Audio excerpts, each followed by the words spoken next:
Beberapa minggu lalu gue ngobrol sama teman-teman gue yang bergerak di bidang B2B. Jadi mereka ini supply produk untuk pabrik atau untuk perusahaan-perusahaan besar. Dan lo tau keluhannya apa? Dari mereka sama semua. Bayarnya lama, bisa 6 bulan, ada yang sampai 1 tahun. Dan kebetulan gue kenal seorang temen yang jago banget di financial. Dia bisa engineering atau re-engineering financial beberapa orang. Terus gue coba tanya sama temen gue ini ya, lo kira-kira ada solusinya nggak buat mereka yang bidangnya atau usahanya tuh bergerak di B2B. B2B artinya business to business. Jadi bagaimana supaya cash flow mereka tuh tidak tersendat. Dan mereka rata-rata semuanya mengeluh ya, karena gila, lama banget bayarnya 6 bulan sampai 1 tahun, bisa makan apa gitu loh. Jadi ada sebuah solusi, dia tanya kenapa nggak pakai yang namanya invoice financing.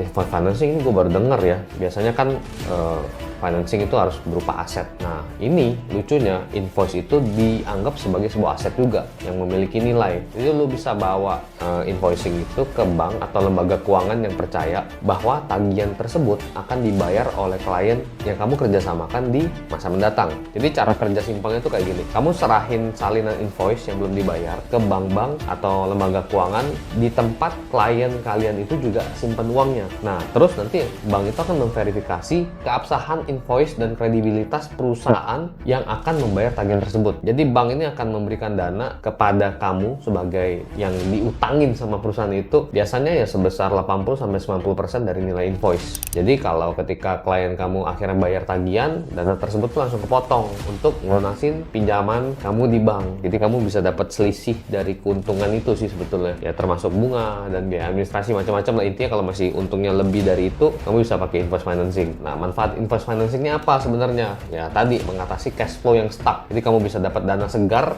lebih cepat tanpa harus nunggu pembayaran dari klien. Yang kadang-kadang kalau kamu tahu ya, ini mungkin ada yang bergerak di bidang itu, memakan waktu 6 bulan sampai 1 tahun. Dan enaknya lagi adalah nggak bikin hubungan kamu sama klien bisnis kamu tuh kayak cekcok gitu ya. Karena semuanya kan sudah dijamin nih. Jadi klien tetap bayar tagihan sesuai jadwal yang sudah disepakati. Kalau nggak bayar mungkin ada tindakan dari bank untuk motong kali ya langsungnya. Dan enaknya lagi, kamu nggak perlu jaminan tambahan karena invoice itu sendiri sudah dianggap sebagai jaminan oleh bank. Jadi kamu nggak usah jaminin aset lah, terlalu beresiko ya. Lalu ada yang penting nih, faktor yang menentukan keberhasilan cara ini. Jadi yang paling penting adalah kredibilitas klien kamu. Bank pasti akan menyetujui pinjaman kamu kalau klien kamu punya reputasi. Reputasi apa? Bukan populer kayak enggak, reputasi keuangan yang baik dan dianggap mampu bayar invoice tepat waktu. Ya makanya kalau kamu mau pinjam atau invoice financing, kamu harus invoice financing ke bank yang dimana klien kamu simpan uang di situ. Karena bank pasti tahu, oh dia ada duitnya sekian nih.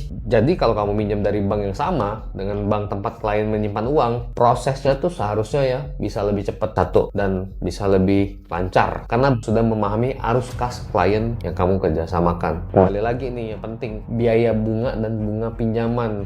Pastiin bunga sama biaya administrasi kamu nggak terlalu besar. Jadi ketika kamu bayar bunga sama biaya tadi, kamu tetap dapat untung. Nah, terakhir baru kita ngomongin resiko. Resiko yang harus dipertimbangkan itu adalah ketidakpastian pembayaran. Jadi kalau klien kamu mengalami masalah keuangan atau cash flow atau gagal bayar tagihan, nah kamu tetap dicari sama orang bank. Kamu harus bayar untuk melunasi pinjaman ke bank tersebut. Ada juga yang namanya biaya tambahan. Bunga sama biaya administrasi itu harus dihitung dengan cermat, harus benar-benar detail lu hitungnya tuh agar tidak membebani margin keuntungan kamu. Jeleknya kalau kamu ketergantungan terlalu sering ngandelin yang namanya invoice financing, bisnis kamu bisa jadi rentan sama utang ya. Jadi kalau sebenarnya kalau punya cash flow bagus ya nggak usah pakai sebetulnya. Terus ada nggak selain cara invoice financing? Ada, namanya factoring. Jadi kamu bisa jual invoice ini kepada perusahaan factoring dengan diskon tertentu. Nah, mereka pasti ngambil alih tuh tanggung jawab penagihannya. Jadi pinjaman berbasis invoice ini ada juga dari fintech ya. Jadi ada beberapa platform fintech juga ada menyediakan layanan serupa dengan proses yang lebih cepat dibandingkan bank. Tapi bunganya jauh dibanding bank. Jadi kesimpulannya, kalau kamu pakai invoice financing melalui bank, tempat klien kamu simpan uang di situ, bisa jadi solusi yang paling efektif dan paling cepat untuk mengatasi cash flow kamu yang ya lumayan lah tersendat lah bisa ngomong. Namun keberhasilan strategi ini bergantung pada yang pertama adalah kredibilitas klien, yang kedua hubungan mereka dengan bank, hubungan kamu dengan bank, yang ketiga adalah perhitungan biaya dan bunga yang wajar. Kalau kamu memilih cara-cara kayak gini, pastiin hitungan kamu detail detail, analisa resikonya jelas, hitungan marginnya oke, keuntungannya detail, supaya tidak membebani kondisi keuangan perusahaan kamu. Gimana? Kira-kira solusinya oke atau nggak oke nih? Jangan lupa subscribe supaya nggak ketinggalan informasi-informasi keren dan tabu yang jarang dikupas di sosial media. Nyalain loncengnya, like video ini, dan share ke teman-teman kamu yang mungkin lagi kesusahan cash flow, yang sedang bekerja sama dengan perusahaan besar, bayarannya mandek lama, bisa jadi ini solusi buat mereka.